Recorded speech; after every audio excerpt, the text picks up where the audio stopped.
They took Ray Dodd's badge on a Thursday, his pension on a Friday, his dog on Saturday morning. The case was closed before his lawyer made a single call. 6 months later, Ray had 10 days left to appeal. No new evidence, no witnesses, nothing, except Atlas. And Atlas was sitting in the sheriff's yard. Dana Mercer arrived that Tuesday. Routine audit, unrelated case, 11 years in internal affairs. She stopped believing in coincidences around year 3. She parked outside. Atlas was in the yard. He watched her, turned toward the building, slow, then back to her. 9 years in K9 units before IA. She knew that look. It was not a greeting. When a trained detection dog sits and stares, something is there. 6 months in this yard. She put her hand on the fence. He sat down. She went in. Thank you for being here. Please subscribe and like this video. And before we continue, tell me, where are you watching from? Drop your city or country in the comments. I love knowing who's out there listening. The department felt smaller inside than it looked from the road. Low ceilings, one fluorescent bulb slightly off.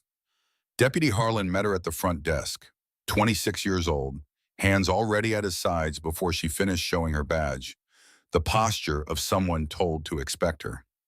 They walked the corridor. On the wall, a photo board, 12 officers, one frame turned backward. Just one. She stopped. Who is that? Former officer. Left the department. Harlan kept walking. Dana stepped closer. Dust on 3 sides of the frame. The 4th side clean. Someone had turned it recently. At the end of the corridor, Atlas was leashed near the evidence room. His handler, Cole, stood beside him, scrolling his phone. Atlas heard Dana before he saw her. Head up. Whole body shifted toward the metal door to his left. Nose to the gap at the bottom. He held it there. Cole tugged the leash without looking up. He does that. How long? Since his first week. We figured adjustment. Atlas lifted his head and looked directly at Dana. Not at Cole, not at the door, at her. If you have ever seen a working dog give an alert, you know that look does not come from habit. That is an alert nobody answered.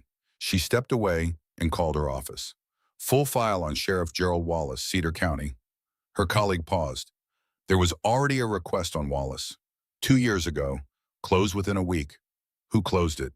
4 seconds of silence. The request was withdrawn by the filing officer. The filing officer was Ray Dodd. Ray Dodd lived in a rental on the edge of town. $420 a month. Dana found the address in 40 minutes. He opened the door on the 3rd knock. Gray t-shirt, barefoot, coffee in his left hand. He looked like a man who had stopped expecting anything good through that door a long time ago. She showed her badge. 3 seconds. Then he stepped aside. The apartment had 1 chair, 1 table, 1 window facing a parking lot, a manila folder on the table. 10 days left on the appeal. He had read it so many times the corners were soft. Dana asked about the night they found the evidence in his locker. He told her what he had told every investigator for 6 months. Clean at 7 in the morning. He checked it himself. By 9 that night, 3 grams of a synthetic seized in a bus 2 months prior. Sealed evidence. The kind that goes to the destruction facility, except it did not go. Ray had noticed the discrepancy 4 weeks before his arrest. Routine evidence log, 42 grams seized, 31 logged for destruction, 11 grams unaccounted for. He ran the check twice. Then he filed a quiet request on Wallace. You withdrew it, Dana said. Ray looked at his coffee. 3 days after I filed, someone left a photograph on my car. Just Atlas. No note. He did not need to explain. What did you find before they took you out? Ray set the mug down. His hands were steady. The synthetic going missing. It was not a one-time error. 4 years back in the logs, every major seizure, a percentage never reached destruction. Small enough to look like paperwork, large enough to matter. Is any of that documented? Ray nodded slowly. I kept copies, locked in my secondary locker before they searched the first one. The secondary locker is in the evidence room, behind that door. Dana did not move. Atlas, nose to the gap. Since his first week, every shift, Ray spoke quietly. That dog knew. He could smell the compound through the wall. He was telling them the whole time. Dana stood up. Ray watched her. Where are you going? Back to the department. They will not let you in without a sign-off. She paused at the door. How long is Atlas on shift today? Ray blinked. Until 6. Dana got back to the department at 4:41 in the afternoon. She sat in the parking lot for 2 minutes. She wrote 3 things in her notebook. Wallace evidence room, 14. Then she went in. The duty sergeant was a different man from the morning, older, calmer. She showed her badge and asked for access to the evidence storage room. He looked at her badge, looked at his desk, looked at her badge again. That requires a supervisor sign-off, specifically the sheriff or his designated deputy. She asked for Wallace. Sheriff Wallace is in a budget meeting until 5:30. She looked at the clock, 4:43. She asked for the designated deputy. He is out sick today. She wrote that down too. Then she asked for the evidence room access log, the last 6 months. The sergeant hesitated for 4 seconds before deciding a log was not the same as access and handed it over. Dana took it to a corner table. She read it standing up. She had learned long ago that sitting in a room like this made people think you were settling in. Settling in made them comfortable. Comfortable people stopped watching what you were doing. 41 entries over 6 months. She went through each one. Routine staff entries, chain of custody transfers, standard destruction prep. Nothing unusual until she counted the entries signed by Wallace personally. 14 in 6 months. She went back to the desk. Sheriffs do not typically log personal visits to the evidence room. The sergeant said nothing. In 22 years, I have worked 46 departments, Dana said. I have seen 2 sheriffs enter an evidence room personally. One was retiring and doing a final walkthrough. The other was under indictment. The sergeant looked at his hands. Dana went through the log a second time. She looked at which section Wallace had accessed on each visit. Not the full room, not random shelves. Section B, every single visit. Section B, she photographed every page. Then she went outside and called Ray Dodd. He picked up on the second ring. She asked him one question. Which section was the secondary locker in? His answer came without hesitation. Section B. She hung up. She called Judge Harmon. The clerk put her on hold for 6 minutes. When the judge came on the line, he sounded tired. On what basis, Agent Mercer? She told him about the discrepancy. 42 grams seized, 31 log for destruction, 11 grams unaccounted for. She told him about 14 personal visits to Section B over 6 months.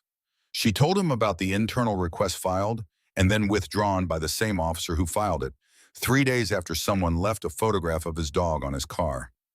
No note. The judge said that was circumstantial. She told him the documentation was locked inside the room itself, placed there by Ray Dodd before his arrest. Limited access order, 1 officer present, inspection only. She read it twice. Then she went back inside. While Dana was in the parking lot, Wallace was across the building in conference room 2. He had seen her car pull in at 4:41. He said almost nothing for 40 minutes. He knew what an internal affairs agent sitting in a parking lot taking notes looked like. He had seen it once before, 12 years ago, a different county. That time it had gone away. He excused himself at 4:58. A memo appeared under his door 30 seconds later. Limited access order, evidence storage room. He read it once, read it again, put it face down. Then he opened his bottom drawer and took out a phone that was not his department phone. He dialed a number he had not called in 4 months. The call lasted 47 seconds. Locked the drawer, straightened his jacket. 5:04. He had at most 15 minutes. Dana had one moment of doubt. It happened between the parking lot and the front door, 30 feet of concrete. She stopped walking. She stood there with the access order in her hand and ran through what she actually had. A log with 14 entries, a weight discrepancy, a dog pressing his nose to a gap in a door, the word of a convicted man with 9 days left on his appeal. 4 seconds. Then she thought about the photograph, just Atlas, no note. The kind of threat that comes from a person who plans things carefully, the kind who has been doing it for a long time. She went inside. She found Cole in the side corridor with Atlas. The shepherd looked up the moment she came through the door. Ears forward, Cole straightened. While Cole read the order, Dana asked how long he had been the dog's handler. 7 months, since the reassignment. I knew Ray a little. He paused. I thought what everyone thought. The evidence was there. The department moved fast. He exhaled. But the dog kept doing that thing. Every shift, same door, same section. I asked Ray's old supervisor about it once. He said Atlas was picking up residual scent from old cases. Made sense at the time. I dropped it. If you have watched someone realize they ignored something important, you know what Cole looked like right then. Not angry, quiet. That is worse. Atlas exhaled slowly through his nose. Dana told Cole they had 16 minutes. Cole clipped the lead. They started walking. At the far end of the corridor, a door opened. Sheriff Gerald Wallace stepped through it. 61 years old, 20 years in that building. He looked at Dana first, then Cole, then Atlas. Something moved across his face that was not surprise and not anger. The expression of a man who has seen what he planned for and does not like that it is already moving. He smiled. Agent Mercer, just finishing up. His eyes moved to the access order, stayed 2 seconds, then moved to Atlas. The dog had stopped walking, standing completely still, looking directly at Wallace. Not at the evidence room, at Wallace. Cole felt the leash go rigid. Wallace kept smiling. He turned and walked toward his office. His right hand slid into his jacket pocket and closed around his phone before the door shut behind him. Cole said quietly, "He is calling someone." Dana was already moving. "I know." "Cole, do we stop?" She did not slow down. "We go through that door before whoever he is calling picks up." The officer at the evidence room door was named Pritchard. He had worked that post for 3 years, and he had a very specific understanding of his job. His job was to not let people in without the right paperwork. Dana showed him the access order. He read it twice. He looked at Cole. He looked at Atlas. Then he looked at the order again. "This requires a secondary authorization," he said, "in addition to the judicial order." Dana kept her voice flat. "The order is from Judge Harmon. That is a federal judicial access order." Pritchard nodded. "But department protocol requires a secondary sign-off from a supervisor on site." "Who is the supervisor on site right now?" "Sheriff Wallace is available." Dana looked at Cole. Cole looked at his watch. 13 minutes before Atlas came off shift. Dana turned back to Pritchard. "I am going to explain something to you. The officer this order concerns spent 11 years in this department with a clean record. He lost his badge in 72 hours. The dog standing next to me has been alerting on this specific room every single shift for 6 months. I have a judicial order, a weight discrepancy documented across 4 years, and 14 logged personal visits to this section by the sheriff himself. If you make me wait for Wallace's signature, and what I think is in this room turns out to be in this room, I will note in my report that you were the last point of obstruction." Pritchard held her gaze for 4 seconds. Then he reached for his key. Atlas walked through the door first. He did not need direction. He had been waiting for this door to open for 6 months. He moved along the left wall, nose down, slow and methodical, the way Ray Dodd had trained him 4 years ago, patient and precise. Cole stayed 2 steps behind. Dana walked the perimeter. The room was larger than it looked from the corridor. Rows of metal shelving, tagged evidence bags, cardboard boxes sealed with yellow tape. A laminated grid on the wall showing section designations. Section A on the left, Section B at the far end. Atlas passed Section A without stopping. He passed the middle shelving unit. He turned the corner into Section B and his pace slowed. His nose dropped lower. He moved along the bottom shelf, then the second shelf, then the third, and then he sat down, not near the section, not in front of the general area, at a specific shelf, 3rd row from the bottom, 2nd unit from the left. He sat and he looked at Cole and he did not move. Cole crouched beside him. He looked at the shelf, then at Dana. 3rd row, he said.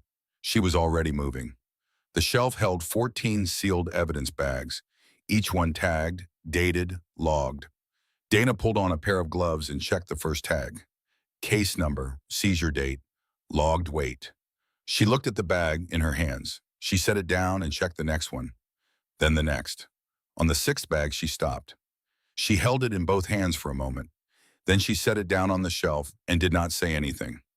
She went through all 14 bags the same way.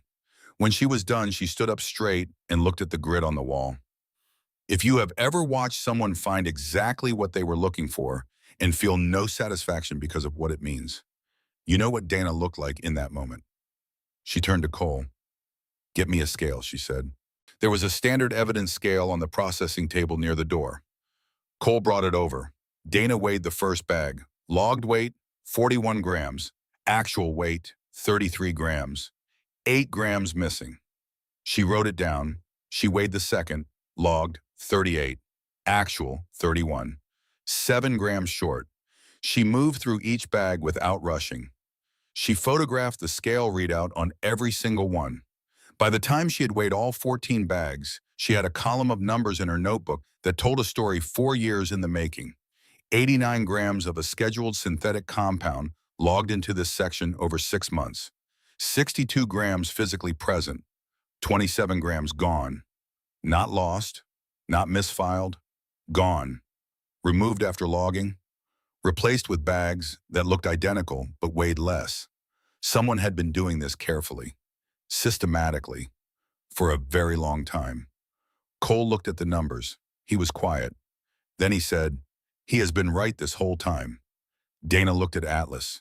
The dog was still sitting at the shelf, eyes on the buns, not on Cole, not on Dana, on the bags, the same way he had sat at the door of this room every single shift for 6 months.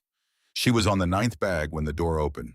Sheriff Gerald Wallace walked in. He was not alone. His deputy was with him and a man in a jacket that said legal on the back in yellow letters. Wallace looked at the bags on the processing table. He looked at the scale.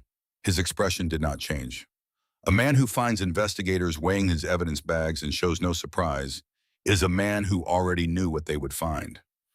"Agent Mercer," he said, "I need to inform you that this inspection is being conducted outside of proper chain of command protocol, and any findings will be subject to departmental review before they can be considered actionable." Dana kept working. She did not look up. "The judicial order authorizes inspection," she said. "I am inspecting." Wallace took 2 steps further into the room. "You are handling sealed evidence," he said. "That constitutes a potential violation of the order terms." Dana looked up. "I am weighing sealed evidence with gloves on in the presence of a supervising officer." She nodded at Cole. Cole was standing very still and looking directly at Wallace. Wallace looked at Cole for a moment. Cole did not look away. Wallace turned back to Dana. "Whatever you think you have found, this department has established procedures. We will conduct our own internal review." Dana closed her notebook. "You accessed this section 14 times in 6 months," she said. "Every bag I have weighed is light. The officer you terminated in 72 hours had documented this discrepancy and locked proof of it in a secondary locker in this exact section before his arrest. His dog has been alerting on this room since his first week in your yard, and you are standing here talking to me about internal review." Wallace held her gaze. 20 years of practice. Dana held hers. 11 years. The legal advisor said something close to Wallace's ear. Wallace looked at Atlas one more time. Atlas was still sitting at the shelf, still looking at the bums, not at Wallace, not at Dana, at the shelf, as if he had been waiting for someone to simply look where he was looking. Wallace said, "I will be in my office." He turned and walked out. The deputy followed. Dana called her office. She kept her eyes on the door and gave her case number, her location, and a summary of what the scale had shown across 14 bags.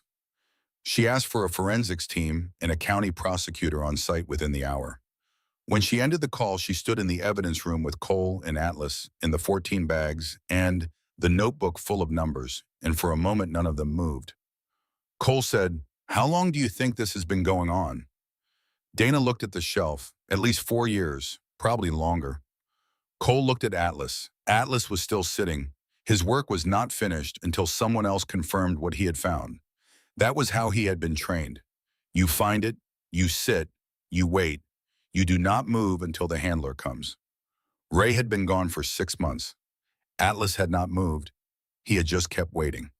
The forensics team arrived at 6:42. The county prosecutor was on site by 7:15. Wallace was asked to remain in the building at 6:51. He sat in his office with his legal advisor and did not come out. At 8:03, a county sheriff's deputy knocked on his door and asked him to come with him. Wallace stood up from behind the desk where he had sat for 20 years. He straightened his jacket. He walked through his office door without looking at the photographs on the wall. 12 commendations, 3 department excellence plaques. A photograph from 16 years ago of him shaking the governor's hand. He did not look at any of it. He walked down the corridor and through the front door, and outside the parking lot, lights had come on, and there were 2 county vehicles and a third from the state attorney's office. He got into the vehicle. The door closed. Dana watched from the window of the evidence room. Cole was standing beside her. Atlas was sitting at her left foot. Dana called Ray Dodd at 8:27. He picked up on the first ring. She told him what they had found. She told him about the scale. She told him about the 27 missing grams. She told him about Wallace. She told him his documents were in the locker exactly where he had put them, undisturbed, sealed, intact. She told him she was filing an emergency motion with the state court that night and that his lawyer needed to be ready by morning. Ray was quiet for a long time, longer than she expected. Then he said one word, Atlas. Dana looked at the shepherd. He was lying down near the evidence table, chin on his paws. He had done what he came to do. She said he never stopped. Ray's voice when he answered was not what she had expected from a man who had just been told his life might be given back to him. It was quiet, the way something sounds when it has been waiting so long that the arrival does not feel like victory yet. It just feels large. He said he just kept sitting there every shift, and nobody listened. Dana said, someone listened. Ray did not answer right away. When he did, his voice was lower. Tell him I am coming. Dana looked at Atlas again. The shepherd's eyes were open, watching the door, the same door he had watched every shift for 6 months. She said, he already knows. Ray Dodd's lawyer called at 7:41 in the morning. The emergency motion had been accepted. The state court had granted a review hearing for the following Thursday. The conviction was not overturned yet. That would take weeks, but the appeal deadline no longer mattered because the case was no longer a closed case. It was an open one, with evidence, with a witness, with 27 missing grams and 14 log entries and a county sheriff in custody. Ray listened to all of it standing in the kitchen of his $420 apartment with his hand on the counter. When the call ended, he stood there for a while. Then he put on his jacket and drove to the department. Dana met him in the parking lot. She did not tell him how to feel. She did not say congratulations. She said, he is in the yard. Ray nodded. He walked around to the side of the building. The morning was cold and the grass was wet, and Atlas was at the fence before Ray reached it. Not barking, not jumping. He walked to the fence and stopped and looked at Ray through the chain link. Slow, steady, certain. Ray put his hand on the fence. Atlas pressed his nose to it. Neither of them moved for a moment. Then Ray crouched down and put both hands through the chain link, and Atlas pushed his whole head into them. And Ray closed his eyes. That was all. There were no words for it. There did not need to be. Cole came out a few minutes later. He stood a few feet back. He had been thinking since the night before about the day he asked Ray's old supervisor why Atlas kept sitting at that door. Made sense at the time. I dropped it. He walked up to Ray. He said, I should have looked sooner. Ray looked up at him. He did not say it was fine. He did not say, do not worry about it. He looked at Cole for a moment. Then he said, you are looking now? Cole nodded. He looked at Atlas. Atlas was sitting next to Ray's knee, looking at nothing in particular, the way a dog looks when it has finally stopped working and is simply present. Dana filed the complete report that afternoon, 41 pages. Weight discrepancies across 38 evidence bags going back 4 years and 2 months. Small enough each time to pass without notice. Large enough over 4 years to matter. He had been the first person in 4 years to run the check twice. His lawyer called again at 4. The prosecution was not opposing the appeal. Ray read the message twice. Then he put his phone face down on the table. He did not celebrate. He sat in the single chair in his apartment for a long time. Outside the window, the parking lot was the same parking lot it had always been. Nothing looks different on the day justice arrives. It looks exactly like the day before. That is the part nobody tells you. Ray Dodd got Atlas back on a Thursday morning 3 weeks later. No ceremony, no cameras. Cole handed over the leash at 8 in the morning and nodded once and left. Ray and Atlas stood in the doorway for a moment. Then Atlas walked past him into the apartment. Ray watched him go through each room the way he always had. Methodical, thorough, checking corners, checking gaps. One room at a time. When he came back to the front door, he did not sit at Ray's feet. He sat at the door, facing it, the same way he had sat at every door that mattered for 6 months. Ray stood behind him and looked at the back of his head for a long time. The dog did not know the case was closed. He did not know he could stop. He just knew this was a door, and doors were where you sat when something was wrong, and you needed someone to finally come and look. Ray crouched down behind him. He put his hand on Atlas's back. He said quietly, "It's over, boy. We found it." Atlas turned his head and looked at Ray once. Then he looked back at the door. Ray left his hand there. He did not move either.